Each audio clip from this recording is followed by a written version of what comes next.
For a moment he saw his wife again, Mary, lying pale in their cabin bed. The fever had taken her fast, and he had stood helpless, holding her hand as her strength drained away. No doctor came. No neighbor knocked. No one cared to save the poor rancher's wife. And he had sworn that day never to beg another soul for help.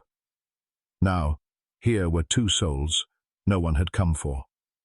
Left the same way he had been left. The sight tore open wounds he had buried beneath years of hard work and silence. He drew his knife, blade catching the morning light. His hand shook.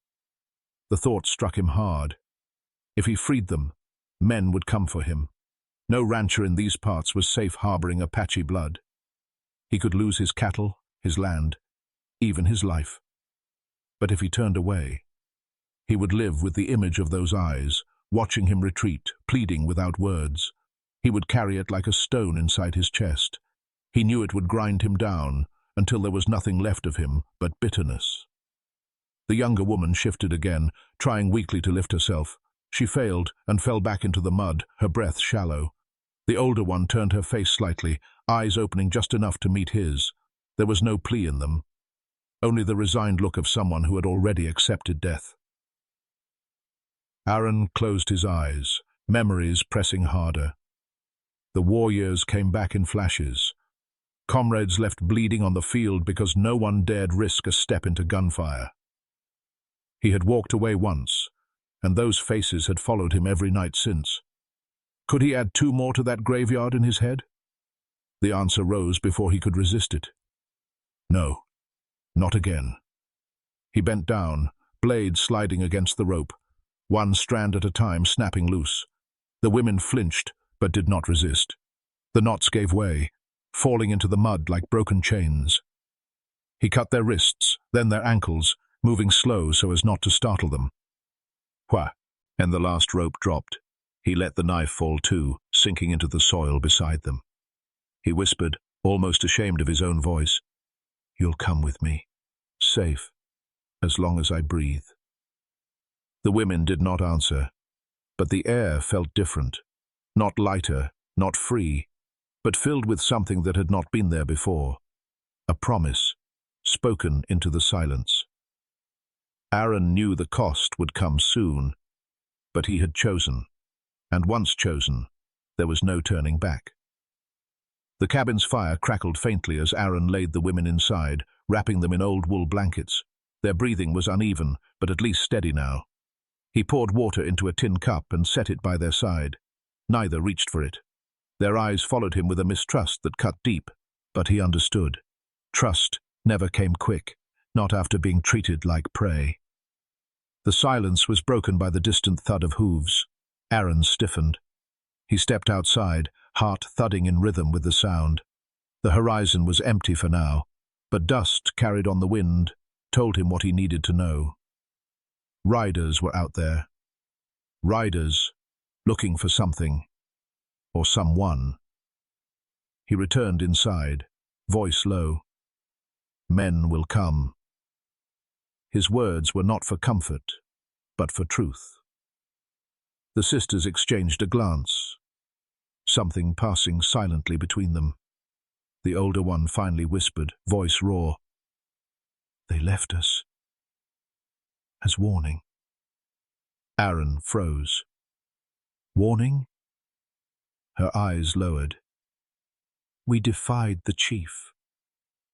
The younger stirred, forcing words through a dry throat. "We refused the marriage pact. They called us shame, too tall, too strong, not fit to be wives." Her hands trembled as she clutched the blanket. "So they tied us like dogs, left us to die where the white man's bullets might find us first." The truth struck Aaron like a hammer. These women had not been captured by outlaws or soldiers. They had been cast out by their own blood, and now, if their people discovered they lived, they would return to finish what they had started. Aaron felt the weight of it pressing down. His mind raced with the risks. Harboring them meant war with not only townsfolk who already despised the Apache, but with the Apache themselves. He had no allies, no guns enough, no strength left for such a fight. Yet looking at the women, their bruises fresh, their dignity torn, he knew the decision had already been made when he cut those ropes. Outside, a coyote howled, its cry echoing across the barren hills. It sounded too close. Aaron's grip tightened on the rifle at his side. He had heard enough to know coyotes weren't the only predators hunting in packs. Night fell heavy, but sleep never came. Aaron sat by the door, eyes fixed on the moonlit plain, listening to every rustle, every shift of wind. Twice he thought he heard voices carried faint across the land, men calling, searching. He could almost feel them drawing nearer. Inside, the sisters stirred uneasily in their sleep, whispering in their tongue, words Aaron could not understand, but pain he could. Their fear filled the room more than the fire's warmth. He rubbed his weary face, haunted by the thought. Was he saving them, or merely delaying the cruelty waiting beyond his door? As dawn broke, Aaron saddled his horse and loaded what little food remained. If men were coming, they would not stop at his cabin. He could not let the sisters be found here. The decision gnawed at him like a wolf at bone. To run with them meant abandoning his land, the last piece of his pride. But staying meant death, slow and certain. When he returned inside, the older sister met his gaze. Her voice was firm despite the cracks. "They will come for us. You must let us go." Aaron shook his head. "Not while I still breathe." At that moment the faint sound of hooves rose again on the morning wind. Closer now, heavy, many. The storm was no longer distant. It was coming straight for them. The day stretched long and uneasy. Aaron had led the sisters into the woods behind his ranch, a hidden hollow where brush grew thick, and a seat in no cern. Small spring bubbled clear from stone. It was safer there, at least for a while. The cabin felt too exposed, too easy for searching eyes to find. He gathered firewood while the sisters sat quietly, their blankets wrapped close. When the flames rose, he laid strips of dried venison across a pan, the scent drifting upward. The younger one reached out after a long hesitation, her fingers trembling as she lifted the meat to her mouth. She ate slowly, almost like someone afraid the food would vanish. Aaron said nothing, but he pushed another piece toward her. The older sister watched, her eyes softening just enough to let him know she had noticed his small kindness. Later, Aaron laid his rifle across his knees, checking the chamber, oiling the barrel. He caught the older sister watching. Without words, he held it out. She blinked, wary, but her hands closed around it, heavy and sure. She aimed at the trees, finger steady on the trigger but not pulling. Her grip told him she had handled a weapon before. He nodded once, taking it back gently. The moment passed like a silent exchange of respect, two people who understood what it meant to fight for survival. When the fire burned low, Aaron sat rolling up his sleeve. A long scar ran across his forearm, puckered and pale. The younger sister's gaze fixed on it. She lifted her own sleeve in answer, showing bruises that darkened her skin like spilled ink. No words came, but in that quiet reveal, pain was shared. A truth unspoken. Scars were the only language people like them carried. Aaron leaned back, staring at the night sky beyond the treetops. "Lost my wife," he said, voice low, almost breaking the silence rather than adding to it. "Fever took her. Too quick, too cruel." He didn't look at them, didn't need to. The fire crackled, filling the silence where grief hung thick. The older sister spoke for the first time since they left the cabin. Her words were soft but firm. "Our mother died the same. No medicine, no help." Her eyes glistened in the firelight, not from weakness, but from remembering. The three sat there, each carrying pieces of loss, bound not by blood but by pain that mirrored itself across different lives. As night deepened, Aaron fetched a canteen, handing it to the younger one. She drank, then hesitated before pushing it back toward him. For the first time, her hand brushed his, not by accident, but by choice. It lingered only a moment, but it carried more weight than any word. Trust had begun to take root. The forest hummed with the sound of crickets and distant coyotes. For once, Aaron did not feel like a man alone on dying land. He felt like someone needed, not as a provider of food or shelter, but as a shield against the world. And in their silence, the sisters gave him something too, a reminder that broken souls could still find one another, even in the ruins of cruelty. The night closed around them, but inside the small circle of firelight, there was peace. Fragile, fleeting, but real, like the stillness before a storm breaks. The morning sun had barely cleared the ridge when the sound of hooves shattered the forest stillness. Aaron's head jerked up from the fire, eyes narrowing. Dust rolled between the trees, voices barking orders in a language sharp and fast. The sisters froze, fear carved into their faces. "They've found us," the older whispered. Aaron grabbed his rifle, jaw clenched. "Stay low. Don't move till I tell you." Through the branches, dark figures appeared. 6 riders, armed with rifles and bows. They dismounted in a line, scanning the ground like wolves on a scent. One man stepped forward, taller than the rest, with a hawk feather braided into his hair. His eyes burned like steel. The older sister sucked in a breath. "The chief." Her words trembled. "Our father." Aaron's gut twisted. Father. The truth landed like a stone. These weren't faceless enemies. This was blood. The very man who had tied them to die now stood to finish it. The chief's vicar was carried, cold and unbending. "Daughters who dishonor their people have no home. Hand them over, white man, and live." Aaron stepped from the brush, rifle steady in his hands, his boots planted firm in the soil, though his heart thundered. "They're under my roof now, my care. You want them? You go through me." The riders bristled, weapons raised. Tension hung thick, the kind that could snap with the smallest spark. The chief's eyes narrowed, disbelief cutting through his rage. "You would die for them? Strangers? Outcasts?" Aaron swallowed hard, voice rough. "I already buried one woman I couldn't save. I won't dig another grave." The words lit fire in the air. The riders advanced, bows drawn. Aaron's finger hovered on the trigger. He could take 1, maybe 2, before they cut him down. He knew it, but his stance never wavered. Then the twist came. The younger sister stumbled forward, pulling the blanket from her shoulder. A scar burned across her collarbone, the mark of the rival tribe, a wound from years past. The chief's eyes widened, fury mixing with shame. "She carries their mark," one of the riders spat. "She is not pure blood." The chief's gaze hardened. "Then she is no daughter of mine."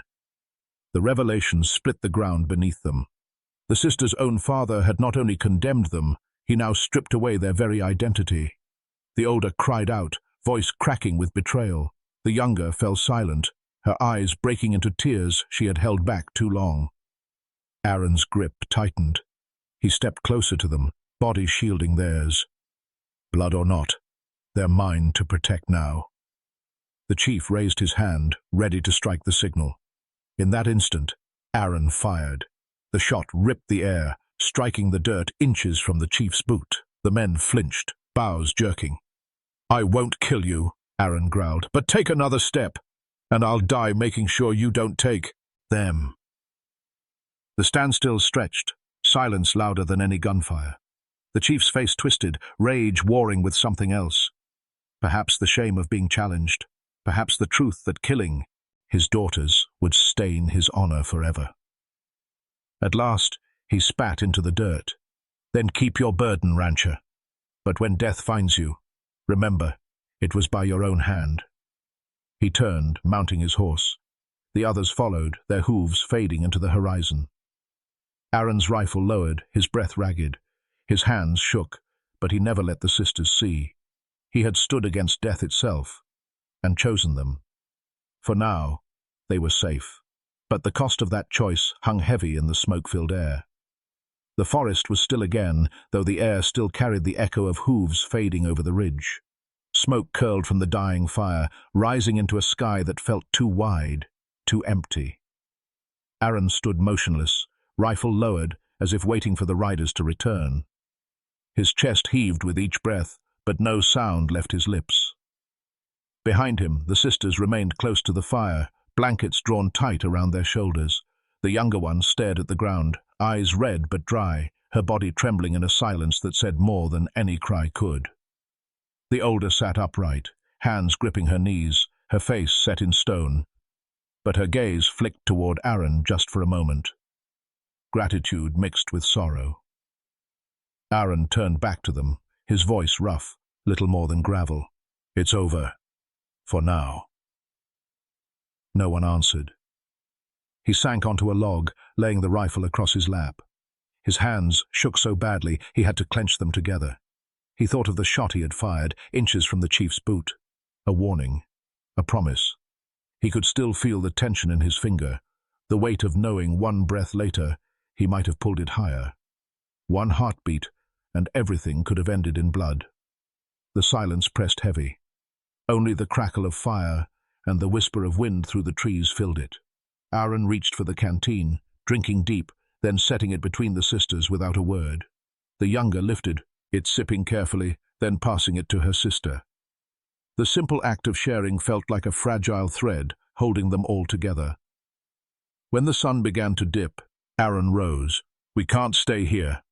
His words fell flat, but certain. He gathered the few supplies they had left, dried meat, blankets, his knife. The sisters obeyed quietly, standing on unsteady legs. They moved through the forest slowly, shadows lengthening around them. Aaron walked ahead, rifle ready, each step carrying the weight of a man who knew danger was not behind them, but all around. The sisters followed, close enough that he could hear their breaths. By nightfall, they reached a clearing by the river. Aaron dropped the supplies, built another fire, and set the sisters near it. He stayed apart, staring out over the water, the moon shimmering across the surface. His reflection wavered there. Tired eyes, unshaven jaw, shoulders bent under years of loss. He had chosen to fight for them, but the cost was yet to come. The older sister rose quietly, stepping to his side. She didn't speak. Instead, she set her hand on his arm, light as a feather. For the first time, she let her eyes soften, as though she could see the man beneath the burden. Aaron didn't move, didn't answer, but the touch steadied something inside him that had been breaking for years. The younger curled near the fire, her eyes finally closing. Sleep came heavy, not peaceful, but enough. The flames danced across her face, erasing for a moment the scars and fear, leaving only the shape of a girl who had survived. Aaron lifted his gaze to the dark horizon.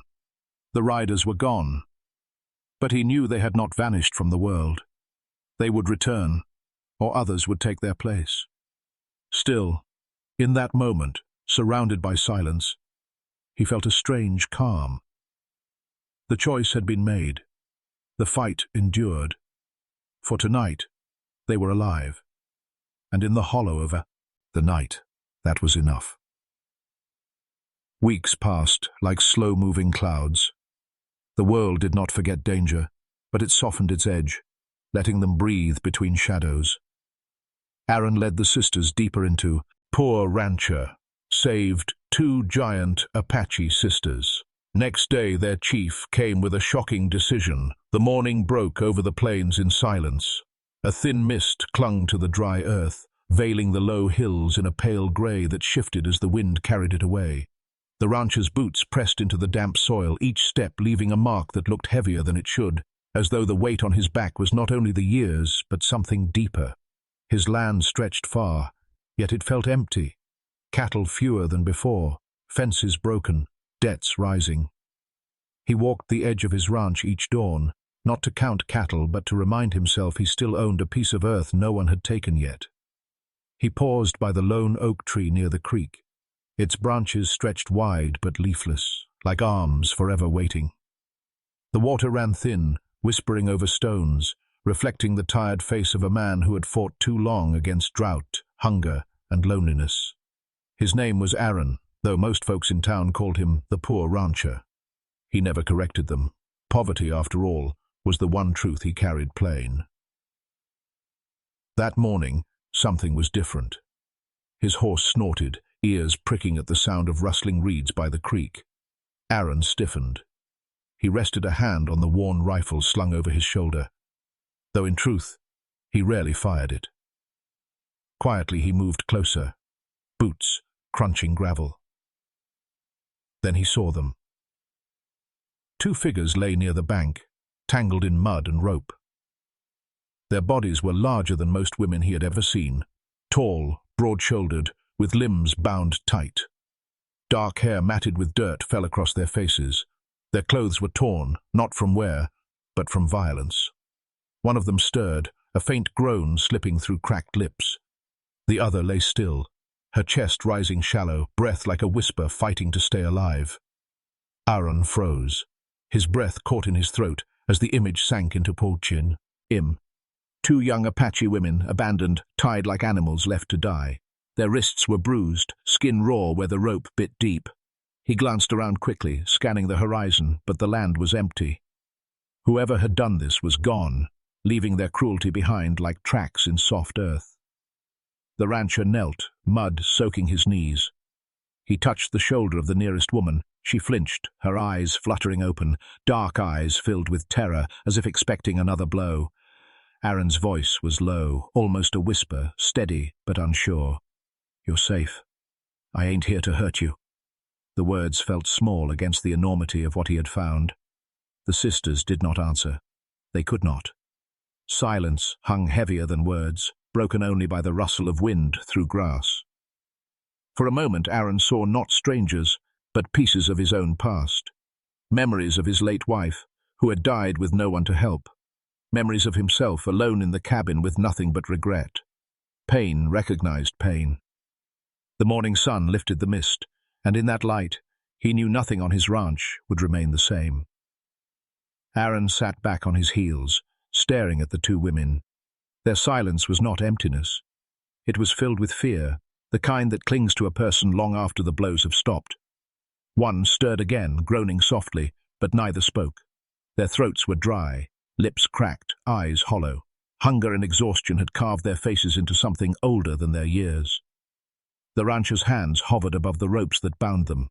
He hesitated. To cut them loose meant carrying their burden. To walk away meant carrying his own shame. His breath came rough, his chest tight as if the land itself pressed down on him, waiting for his choice. He thought of the whispers in town. "Apaches deserve their fate," men spat at the saloon. "Better off dead than roaming free." He had nodded once, too tired to argue. Too beaten down by his own failures to challenge anyone else's cruelty. But now, looking into the frightened eyes of the younger sister, he felt those words burn his throat like poison. The hills, far from the town that would brand them as enemies, far from the tribe that had cast them out. They built a small shelter by the riverbank, pieced together from logs and stone. The sisters gathered berries, learned to smoke fish, and stitched torn blankets into something that resembled a home. Aaron repaired his old traps, mended tools with steady hands, and for the first time in years, he rose each morning to find not emptiness, but the quiet company of survival shared. The younger one began to laugh, soft at first, then brighter, when Aaron's horse refused her clumsy attempts to ride. Her laughter startled him more than gunfire. It reminded him of Mary's voice, when the cabin still held warmth. The older remained guarded, but her eyes carried less shadow, as if she had laid down part of the burden she carried. She spoke little, yet when she handed Aaron food or nodded approval at his firewood stacks, it felt like trust quietly growing roots. The days were hard, but they were not empty, and that difference meant everything. One evening, Aaron sat alone by the river. He carved a small wooden cross, not for church, not for town, but for Mary's grave back on the ranch he had left behind. He set it in the earth by the water, whispering her name, telling her he had kept his promise at last. He had not walked away from the helpless. He had stood, and it had mattered. The sisters joined him, standing on either side, saying nothing. The silence between them was no longer heavy with fear. It was a silence of belonging, of wounds mending in ways words could not reach. Time had not given them peace, but it had given them something almost as rare, a chance to keep living. And in their survival, they found a kind of dignity the world had tried to strip away. As the night fell and the firelight danced against their faces, Aaron looked at them and saw not outcasts, no burdens, but family, bound by choice, not by blood. The river whispered on, carrying their reflections into the dark, and for the first time in years, Aaron felt the weight in his chest ease. He understood then. Sometimes legacy is not land or cattle, not bloodlines or names carved in stone. Sometimes it is simply the act of refusing to abandon another soul, even when the world demands it. And as the moon climbed high, he thought of Mary's last breath and knew she would have been proud. The night closed around them, vast and eternal, but within its silence lingered one haunting truth, that broken lives, once bound together, can light a fire the world cannot put out.